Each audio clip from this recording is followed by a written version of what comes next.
Hello yes let us start with the discussion of AS 26। कल अपन लोगों ने initial cost देखा था, ठीक है। आज अपन लोग आगे बढ़ते हैं। जैसा कि अपन लोगों ने पीपी में देखा था कि 3 स्टेजेस के अंदर पीपी डिवाइड रहता। एक तो इनिशियल रिकॉग्निशन रहता, उसके बाद में subsequent expenditure on that asset, amortisation, depreciation, ये सब चीजें रहती। और लास्ट बट नॉट लीस्ट उसका डी रिकॉग्निशन रहता। मतलब रिकॉग्निशन, सब्सिक्वेंट एक्सपेंडिचर और डी रिकॉग्निशन, ये 3 स्टेजेस के अंदर कोई भी एसेट डिवाइड किया हुआ रहता है, whether it is tangible asset और whether it is intangible asset, ठीक है। तो सब पहले तो अपन लोगों ने खर्चा देख लिया। अब रिकॉग्निशन ऑफ एन एक्सपेंस, अब जो बाद में जो खर्चे होने वाली उसकी बात चालू है।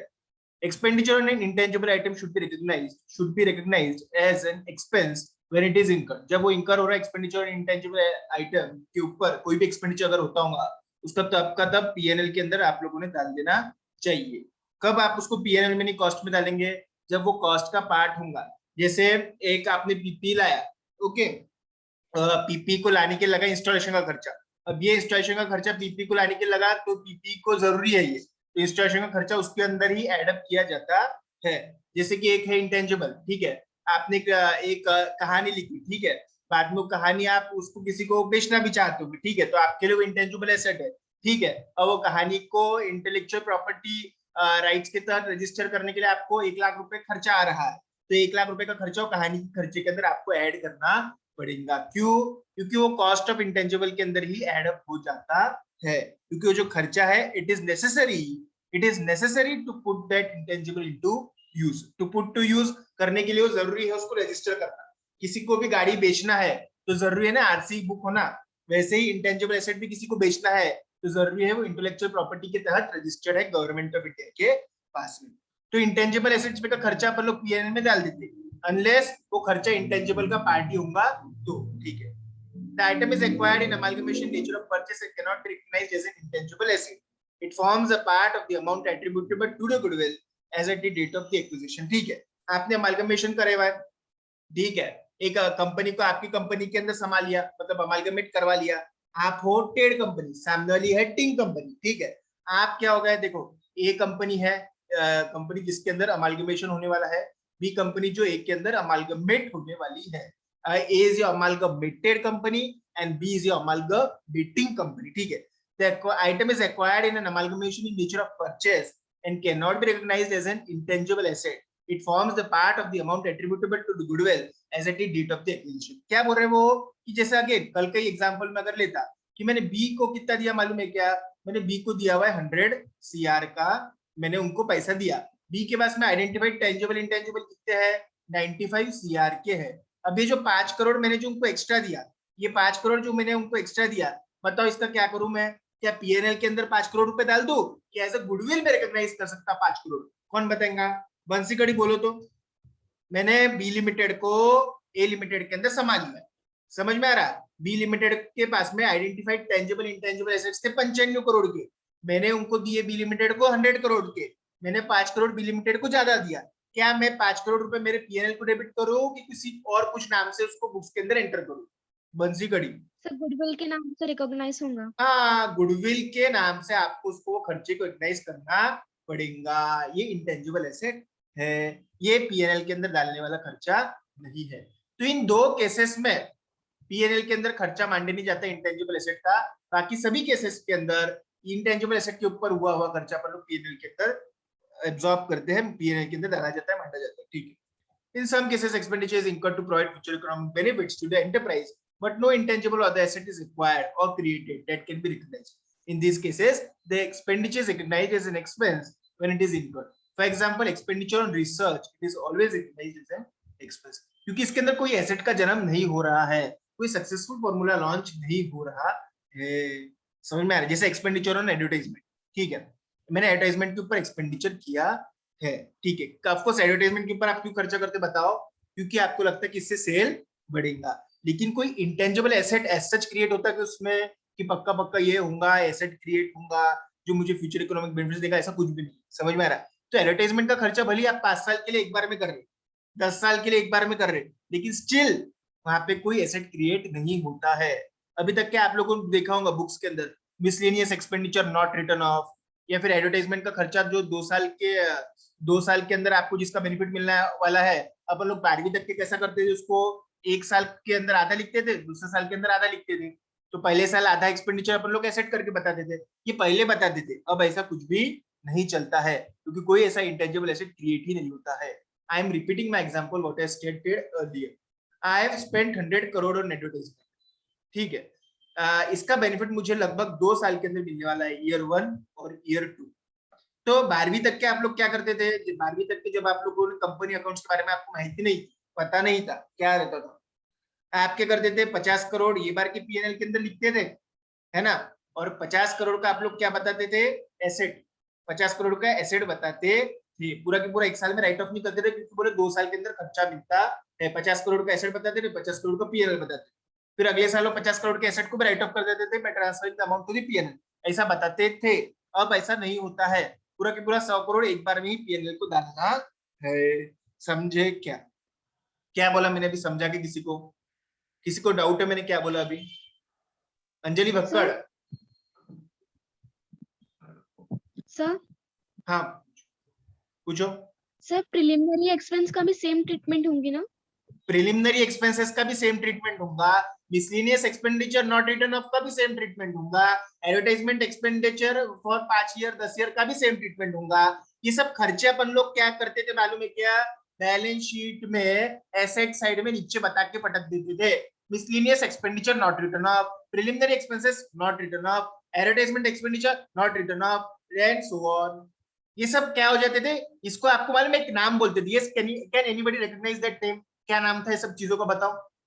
Yes can anybody recognise the name of this expenses? Prepaid expenses है, प्रीपेड नहीं, गलत गलत गलत गलत।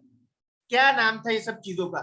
Miscellaneous expenditure not return of, advertisement expenditure not return of, preliminary expenses not return of, ये सब चीजों का एक नाम था, आखिरी आखिरी में दिखाई जाता था इनको। बताओ क्या था इनका नाम, बोलो। The name in itself is very much sufficient to identify this type of expenses. क्या नाम था इनका, कौन बोल पाएगा, कौन बोल पाएगा? ये सब चीजों को अपन लोग क्या बोलते हैं, दर्शन पाड़िया? प्रीलिमिनरी एक्सपेंस भी बोलते थे शायद। अरे उनके सबके फैमिली का नाम था, जैसे पाड़िया हमारे नाम की फैमिली, उसके अंदर हमारे 50 लोग रहते, पाड़िया सरनेम है ना आपका, वैसा ये सब चीजों का एक सरनेम हुआ करता। तेजस गांधी बता पाएंगा शायद। आउटस्टैंडिंग। अरे आउटस्टैंडिंग कभी एसेट में दिखते क्या बेटा? नहीं। फिर प्रांजलि भन्नार का, प्रांजलि, हिमांशु छगानी, एक्रूअल है, हिमांशु छगानी, करंट एसेट्स नहीं ना हो, कुछ भी बोलते कि current profit asset and loss ऐसे क्या? एसेट रहते, सन्ड्री एक साल में पैसा आने वाला, इनका कोई आने थोड़ी वाला है, काही म्हणता का सुशांत?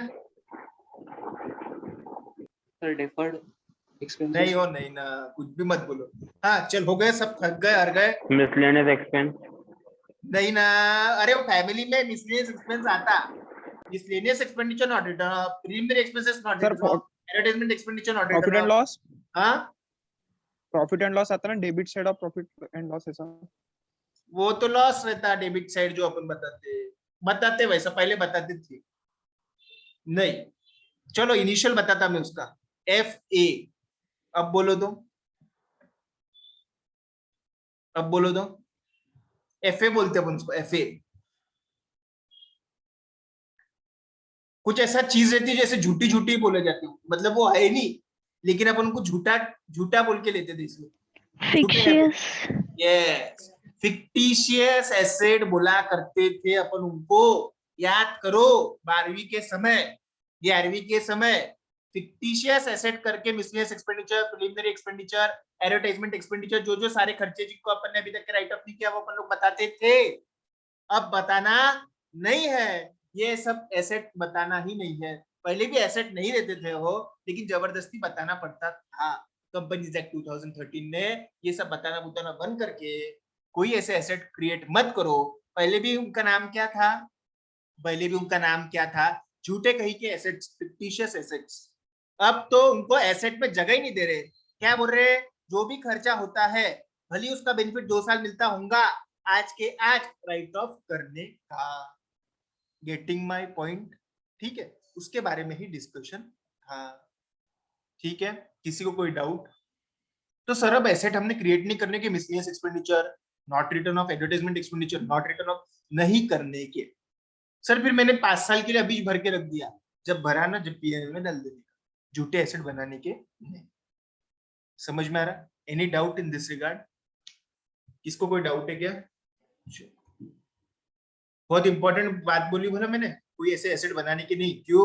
पहले भी नहीं थे वो, उनको जबरदस्ती लेते थे, अब उनको हका ले जाना, बोले इधर दिखने के लिए। ठीक है, हाँ बोले इसके अलावा कोई एक्सपेंडिचर अगर आप करते होंगे तो वो सब कहाँ जाने वाला है? पीएनएल के लिए।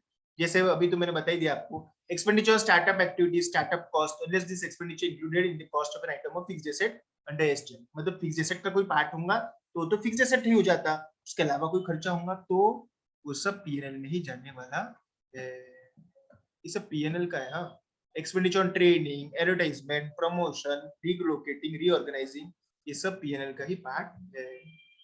स्टार्टअप कॉस्ट में कंसिस्ट ऑफ प्रिलिमिनरी एक्सपेंसेस। मेरे को किसने पूछा था ना, बंसीगढ़ी, included in establishing a legal entity such as the legal secretarial cost, expenditure to open a new facility, new building, expenditure on commencing new operation, launching new product, new process, pre-operating, ये सब क्या हो रहा? Profit and loss account. समझ में आ रहा क्या?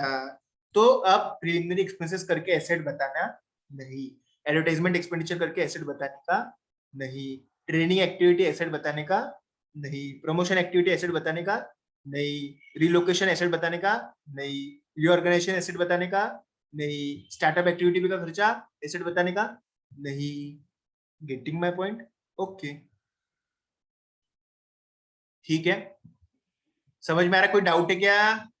पूछो, कुछ मन में शंका मत रखो, पूछो जो भी होगा। चलो,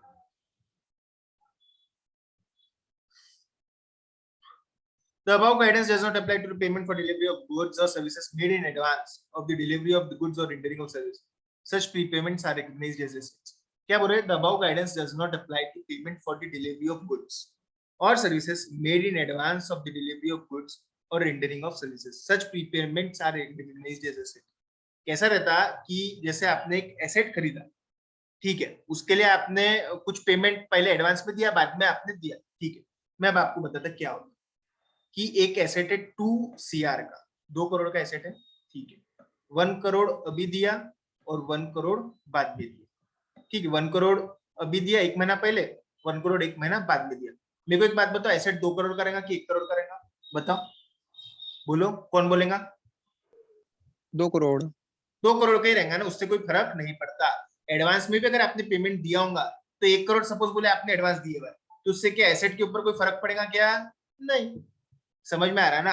हाँ, मैं ये पॉइंट को और बाद में थोड़ा सा लाइट में और बाद में डिस्कस करेंगे अपन।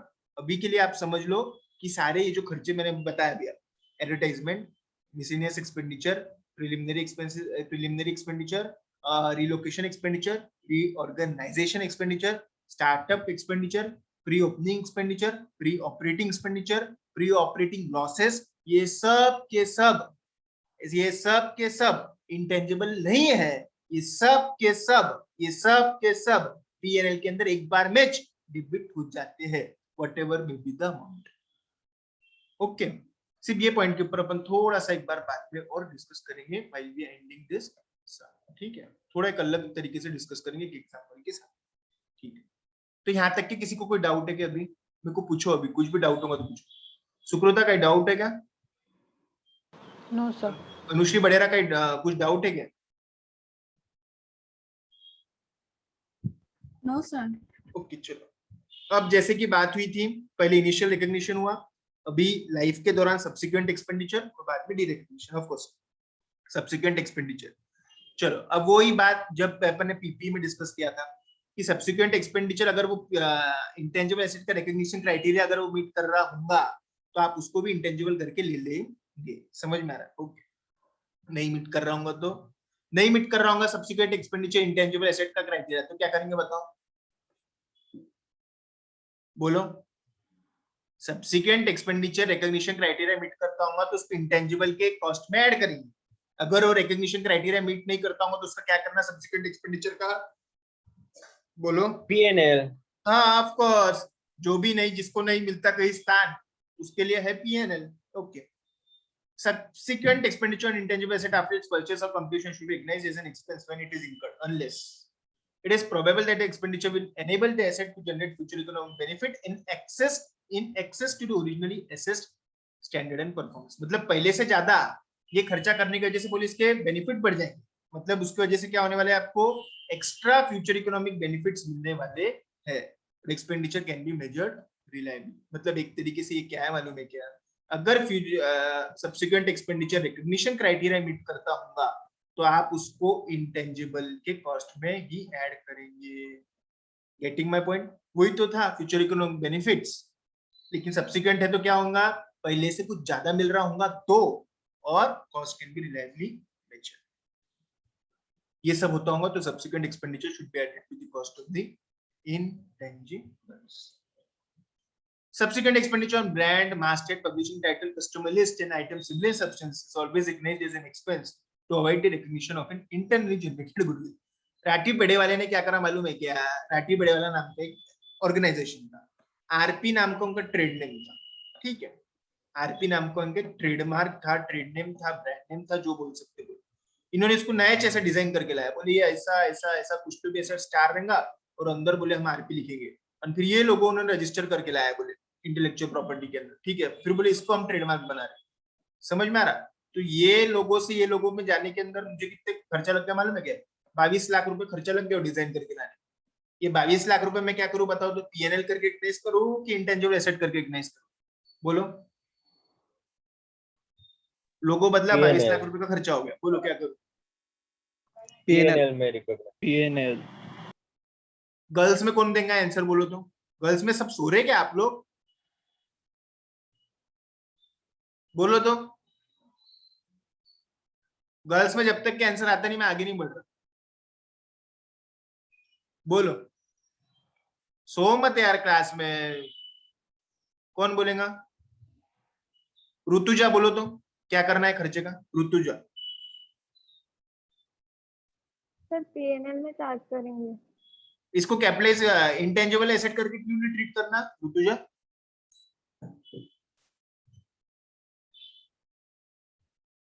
बोलो। क्या सर? इसको इंटेंजिबल एसेट करके क्यों नहीं ट्रीट करना, P&L में डालना 22 लाख में तो समझा, कैपिटलाइज करे तो चलता क्या इसको?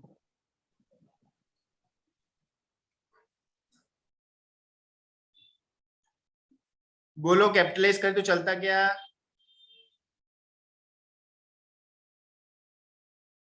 वैष्णवी बोरसे। नहीं सर, P&L में चार्ज करेंगे। कैपिटलाइज क्यों नहीं करना वो तो बोलो। रीऑर्गेनाइजिंग ऑफ ट्रेडमार्क हो रहा तो फिर ये अरे वो रीऑर्गेनाइजेशन है ना, बिजनेस रीऑर्गेनाइजेशन था, लोगों का रीऑर्गेनाइजेशन नहीं था। ये खर्चे को 22 लाख को मैं कैपिटलाइज कर सकता क्या वैष्णवी बोरसे? नहीं सर, P&L में चार्ज करेंगे। क्यों नहीं कर सकता वो तो बोलो। रीडिजाइन हो रहा, मतलब ट्रेडमार्क को कॉस्ट ऐड नहीं हो रही। अच्छा, फर्स्ट वाला ट्रेडमार्क था तो इसको राठी बेड़े वाला रिकग्नाइज कर सकता क्या अपने बुक्स में? जब पहला ट्रेडमार्क बनाया था ना वैष्णवी नहीं। बोरसे मैंने, जब मैंने 5 करोड़ रुपए खर्चा करा था ट्रेडमार्क बनाने के, इसको मैं रिकग्नाइज कर सकता क्या अपने बुक्स में?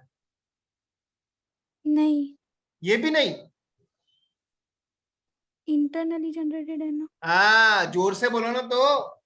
इंटरनली जनरेटेड गुडविल है ये, जो कि बिजनेस से अलग नहीं है, जो कि अंजलि भक्कड़ सेपरेबल आइडेंटिफाइबल नहीं है। जब इनिशियली नहीं होता तो उसको चेंज करने का तो नहीं चाहूंगा। समझ में आ रहा ना? क्योंकि ये सब जो सब्सिक्वेंट एक्सपेंडिचर आप लोग कर रहे हैं ना, ये पहले इंटरनली जनरेटेड गुडविल के ऊपर आप कर रहे हैं। Internally generated goodwill intangible asset ही नहीं है।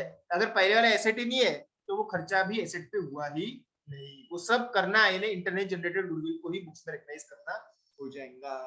Okay. Measurement subsequent to initial recognition. After initial recognition, intangible assets should be carried at its cost, less any amortization and accumulated impairment loss. एक यही चीज है जहां पे पीपीई और इंटेंजिबल के अंदर बहुत बड़ा फर्क है। Who can identify that difference? कि ये पॉइंट के ऊपर बीपी अलग बोलता था और इंटेंजिबल अलग बोला। इंटेंजिबल क्या बोल रहा, इनिशियल रिकॉग्निशन के बाद में बोले अपन ने हर साल उसको कॉस्टलेस एमोर्टाइजेशन के ऊपर कैरी फॉरवर्ड करना चाहिए। पीपी कुछ अलग बोलता था क्या, और क्या अलग बोलता, बोलो कौन बोलेगा, फटाफट फटाफट आंसर देते चलो, कौन बोलेगा? तुषार शर्मा बोलो, तुषार शर्मा बोलो। पता नहीं सर, क्या क्या क्या क्या पता नहीं सर। आपने पढ़ाई करना छोड़ दिया कि तुषार शर्मा आपने? नहीं सर। नहीं, मेरे को कुछ भी पूछा आप बोलते पता नहीं, मालूम नहीं, थे नहीं, सर दुख रहा, पैर दुख रहा, हाथ दुख रहे, घर पे बीमार है, शादी है, हॉस्पिटल है, एडमिट है, वैक्सीन है, आपके पास में कारण तैयार। मेरे से फोन पे बात करो तो लेक्चर होने के बाद में। तुषार फोन पे बात करो मेरे से लेक्चर। ठीक है सर। सोमेश, सोमेश नहीं सर, याद नहीं। Very very keep it up. Somesh बात करो फोन पे मेरे से ये होने के बाद। क्या मैं यहाँ पे बोलूंगा सब लोगों के सामने फालतू अपनी इज्जत का फालूदा होगा। सानिका देशमुख,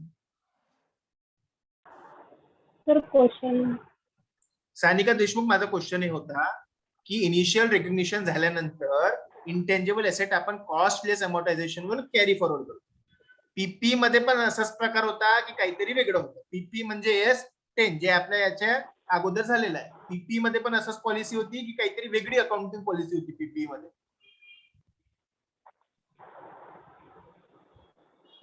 बोला, हेच होती वाटते।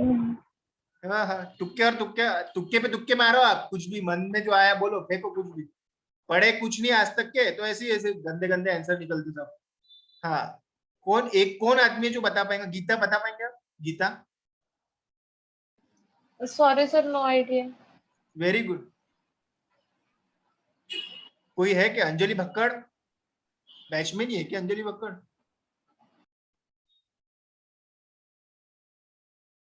ठीक है, कौन बोलेगा फिर आखिरी? कोई है क्या बोलने वाला? बंसी कड़े बताओ फिर, और कोई है ही नहीं तो क्या करेंगे, बोलो। सर यही था ना? बाप रे बाप, very good very good, keep it up. पढ़े नहीं कि बेटा कुछ भी है एस्टन? भूल गए कि पढ़े कि रह गया? कैसा कर रहे हैं यार आप लोग? अरे सर मेरे एएस के लेक्चर कंप्लीट नहीं हुए थे इनके। पेंडिंग है तो फिर क्या करते हैं? अब मैं आऊं कराने के लिए उधर लेक्चर? आपको देखना पड़ेंगे ना। आपको जब मालूम है आपके लेक्चर बाकी है तो भी आप बोलते नहीं हुए, फिर क्या? फिर देखो, कल तो दूसरे लेक्चर भी नहीं थे, आपको बाद में भी तो समय था। मेरा लेक्चर 6:30 बजे हो गया, बाद में फिर कोई दूसरा लेक्चर नहीं था। क्यों नहीं देखते मेरे को पता नहीं, यूट्यूब के ऊपर सारे लेक्चर डाल दिए मैंने। क्यों नहीं देख रहे इस चैन भी आप लोग ढंग से, मेरे को नहीं पता। कौन बोलेगा फिर? कौन बोल पाएगा? श्रेयरी बोलतो का रे?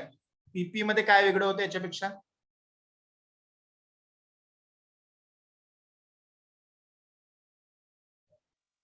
सर कॅपिटल नेचरचे एक्सपेन्सेस रेकग्नाइज करतो आपण।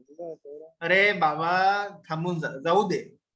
Measurement subsequent to initial recognition में पीपी में ऐसा था कि you can take PP at cost less amortisation और एट इट्स फेयर वैल्यू। यहाँ पे फेयर वैल्यू भी था पीपी में, याद है? रिवैल्यूएशन किया था अपन ने, upward revaluation, downward revaluation, revaluation reserve credit करना, डेबिट करना। जबकि इंटेंजिबल में सिर्फ आप लोग कॉस्ट के ऊपर ही कैरी फॉरवर्ड कर सकते हैं। तो पीपी में कॉस्ट और फेयर वैल्यू, और इंटेंजिबल में केवल कॉस्ट। Amortisation period. अब दूसरी बात आगे अपन लोग बढ़ते। एमोर्टाइजेशन मतलब डेप्रिसिएशन। देखो यहाँ पे बात ऐसी कि इंटेंजिबल एसेट है, जो चीज दिखाई नहीं देती उसको आप लोग हर साल उसको डेप्रिशिएट एमोर्टाइज करेंगे कैसे? तो कैसा रहता? पहली बात तो देखो, इसके तो दो चीजें दी हुई। एक तो कि आपको इंटेंजिबल एसेट से कितने दिन फायदा मिलने वाला है, उसके ऊपर आप लोगों ने उसको डेप्रिशिएट करना चाहिए, मतलब एमोर्टाइज करना चाहिए। सर हमको लाइफ ऑफ एसेट ही नहीं पता है कि हम कितने साल बेनिफिट मिलेंगे, यही पता नहीं। तो यहाँ पे एक रिबटेबल अजम्पशन है कि कोई भी इंटेंजिबल एसेट का लाइफ 10 साल से ज्यादा नहीं होना चाहिए।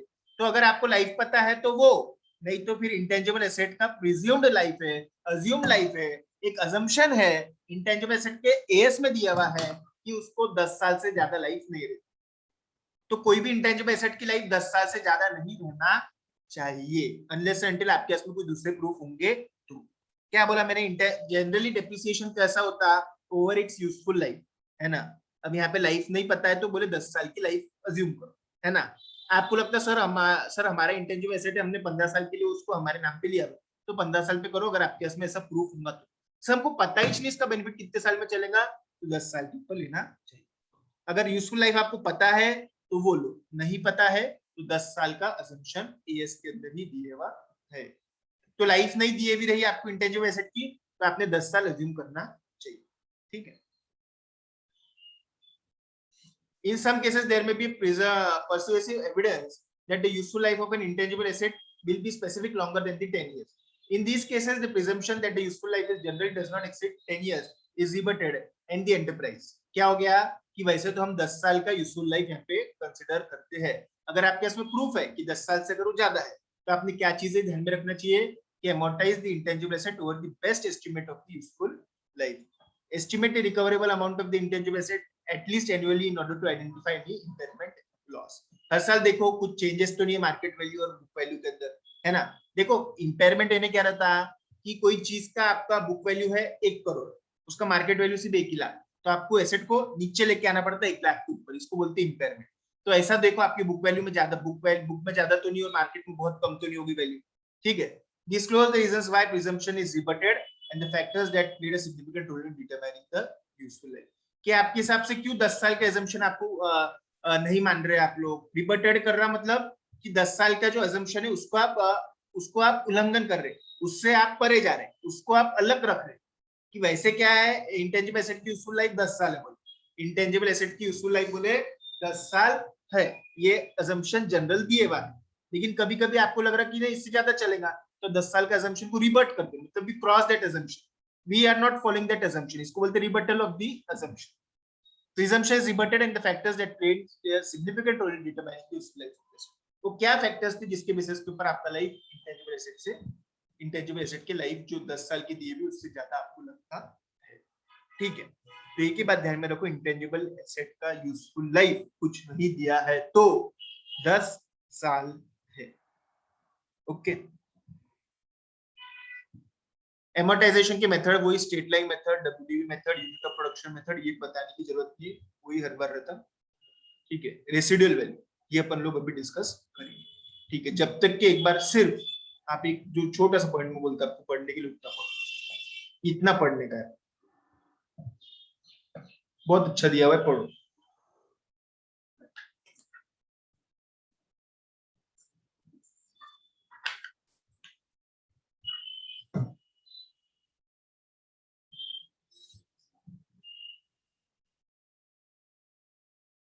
Amortization should commence when the asset is available for use and not when the asset is put to use, ठीक है ना।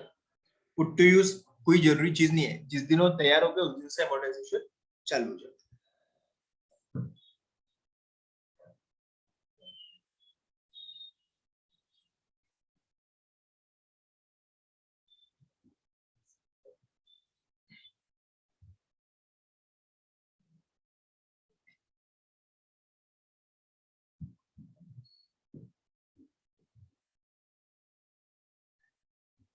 ठीक,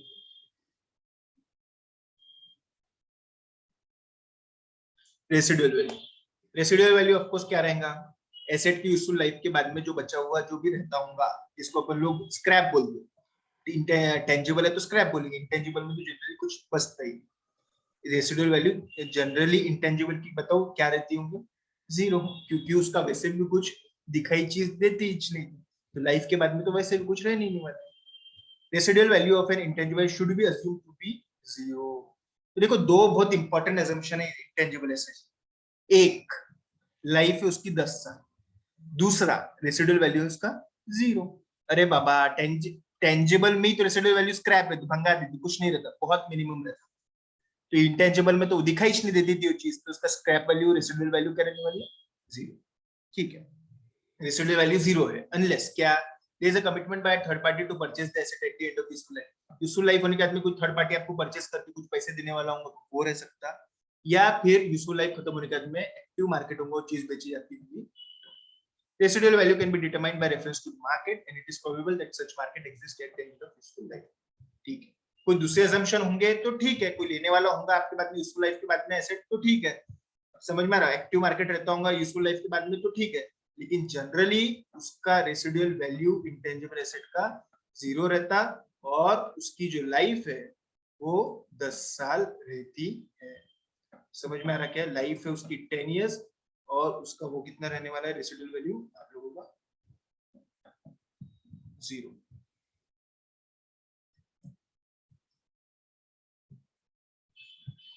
रिटायरमेंट एंड डिस्पोजल कब होना चाहिए? Retirement disposal eight the end of useful life, जब आपको लगता है कि कोई भी बेनिफिट मिलने वाला नहीं है। ठीक है, intangible asset should be re-recognised if disposed and when not future economic benefits are expected, when no future economic benefits are expected. समझ में आ रहा है? Gains or loss arising from the retirement or disposal of an intangible asset should be determined and the difference between the net disposal proceeds and the carrying amount. Carrying amount मतलब यहाँ पे क्या रहने वाला है बताओ? Carrying amount मतलब book के अंदर अपनी value. Carrying amount and book value, book value और disposal proceeds मतलब सेल वैल्यू, इसके अंदर जो भी डिफरेंस आएगा उसको आपको प्रॉफिट एंड लॉस के अंदर डालना है। अब एक और कंसेप्ट बताओ, जैसे पीपी में रिटायर हो जाता था एसेट, वैसा यहाँ पे रिटायरमेंट जनरली नहीं रहता, डिस्पोज ऑफ ही रहता है या फिर डी-रिकॉग्नाइज ही बोल सकते। समझ में आ रहा है? ओके, डिस्क्लोजर्स क्या क्या करने का है इसके अंदर? यूजफुल लाइफ, एमोर्टाइजेशन, जो भी इंटेंजिबल है आपके पास उनकी सबकी लाइफ कितनी है, एमोर्टाइजेशन किस हिसाब से कर रहे हैं, कौन से मेथड से कर रहे हैं, ग्रॉस कैरिंग अमाउंट कितना है, एक्यूमुलेटेड एमोर्टाइजेशन कितना है। ठीक है, reconciliation of the carrying amount at the beginning and at the end of period showing additions to the assets, retirement disposal, impairment losses recognized in the statement of P&L during the period, impairment losses reversed during the period, amortization recognized and other changes। समझ में आ रहा? तो क्या क्या अपन लोग बताते हैं कि शुरुआत में वैल्यू कितनी थी, कितने एडिशंस हुए इंटेंजिबल एसेट्स के, कितने रिटायरमेंट डिस्पोजल्स हुए इंटेंजिबल एसेट्स के, इम्पेयरमेंट लॉस कितना हुआ। इम्पेयरमेंट लॉस का एक एग्जांपल दूं क्या आपको? देखो मेरे बुक के अंदर बुक वैल्यू थी एक एसेट की 1 CR, ठीक है, बुक वैल्यू थी 1 CR, उसकी आज की मार्केट वैल्यू हो गई मालूम है क्या? सिर्फ 1 लाख या 2 लाख रुपीस। ठीक है, मार्केट वैल्यू कितनी हो गई? 2 लाख रुपीस, कुछ हुआ होगा इंसिडेंस तो 2 लाख की हो गई, बुक वैल्यू 1 CR।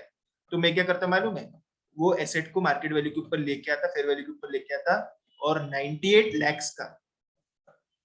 लाख का इम्पेयरमेंट लॉस P&L को डेबिट कर देगा। एसेट हो जाएगा क्रेडिट 98 लाख और इम्पेयरमेंट लॉस हो जाएगा डेबिट 98 लाख। समझ में आ रहा?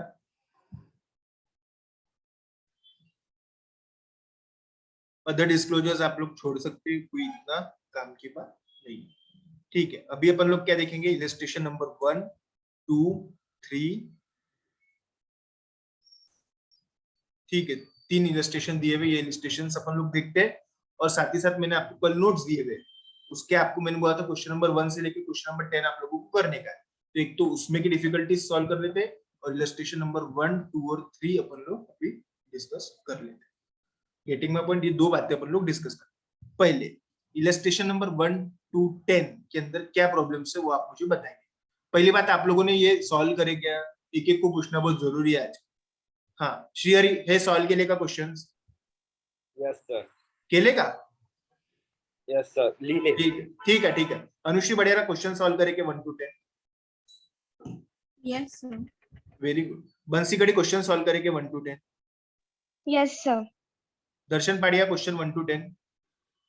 सर रीड करा। आप वैसे भी रीड ही करते ना बेटा। हाँ, गीता 1 to 10 केले का? रीड केले सर। किती रीड केले बरोबर आहे, लिहायला तर वेळच नाही, तो समजू शकतो। ठीक है, हिमांशु छगानी करेंगे आपने? Yes sir. Very good.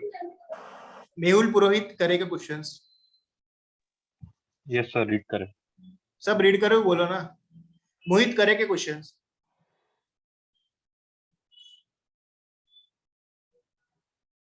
मोहित क्वेश्चंस करे क्या? Hello? No sir. Very good, as expected.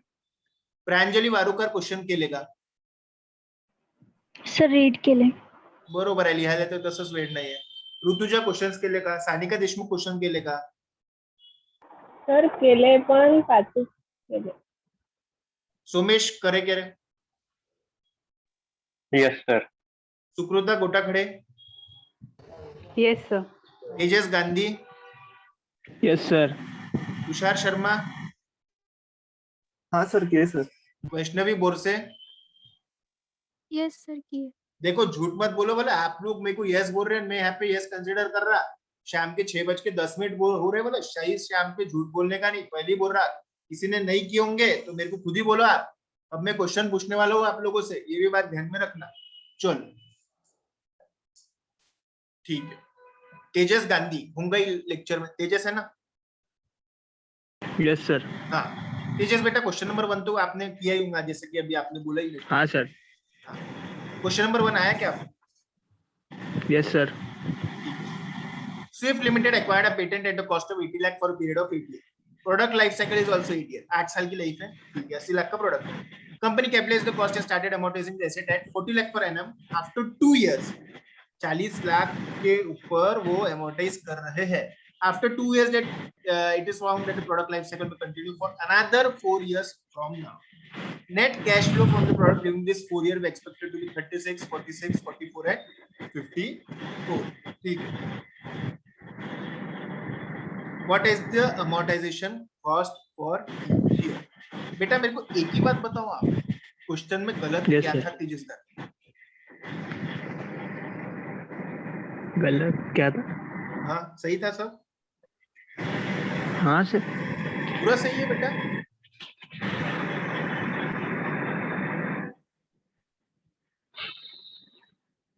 Sir वो आप 2 साल के बाद 40 लाख करना चालू कर देते एकदम से. मतलब 2 साल तक तो फिर वो 80 लाख का डिवाइडेड बाय 8 जैसे 20 लाख ही होता ना, 10 लाख ही 2 होता साल में हर तो फिर साल. एसेट ही खत्म हो जाना चाहिए 40 लाख के हिसाब से. वो सर 2 साल के बाद जो कुछ. बोलो आफ्टर 2 इयर्स ना, उन्होंने क्या बोला? 40 हाँ. लाख पर एनम का एमोर्टाइजेशन. तो 2 साल बाद में तेजस गांधी फिर तो वैल्यू ही 0 हो गई है. ये तो तेजस सर है ना? वाह बढ़िया बढ़िया. दर्शन पाड़िया, क्वेश्चन में क्या गलत है? क्वेश्चन सही है. सर उन्होंने सर 2 साल के बाद में चालू करा 40 लाख से डेप्रिशिएट करना. क्या बोले? Company capitalise the cost and started amortising the asset at rupees 40 lakh per annum. बराबर है क्या? आफ्टर 2 इयर्स तो लाइफ, आफ्टर 2 इयर्स के बाद में एसेट कितना बच रहा बताओ तो इनके हिसाब से. सर 60 लाख रुपए बचना चाहिए था. कैसे? 40 लाख रुपए पर एनम डेप्रिसिएशन. सर पहले 2 साल होने के बाद. हाँ पहले 2 हिसाब से देखिए. क्या बोल रहे हैं आप लोग? सर 40 लाख चाहिए ही नहीं. दो- हाँ 2 साल कैपिटलाइज करने के बाद 60 लाख बचना चाहिए. 2 साल कैपिटलाइज कि 2 साल अमोर्टाइज? अमोर्टाइज. क्वेश्चन ढंग से पढ़ो सभी लोग, एक बार झूठ बोलो मत और मीटिंग को रिजॉइन करो.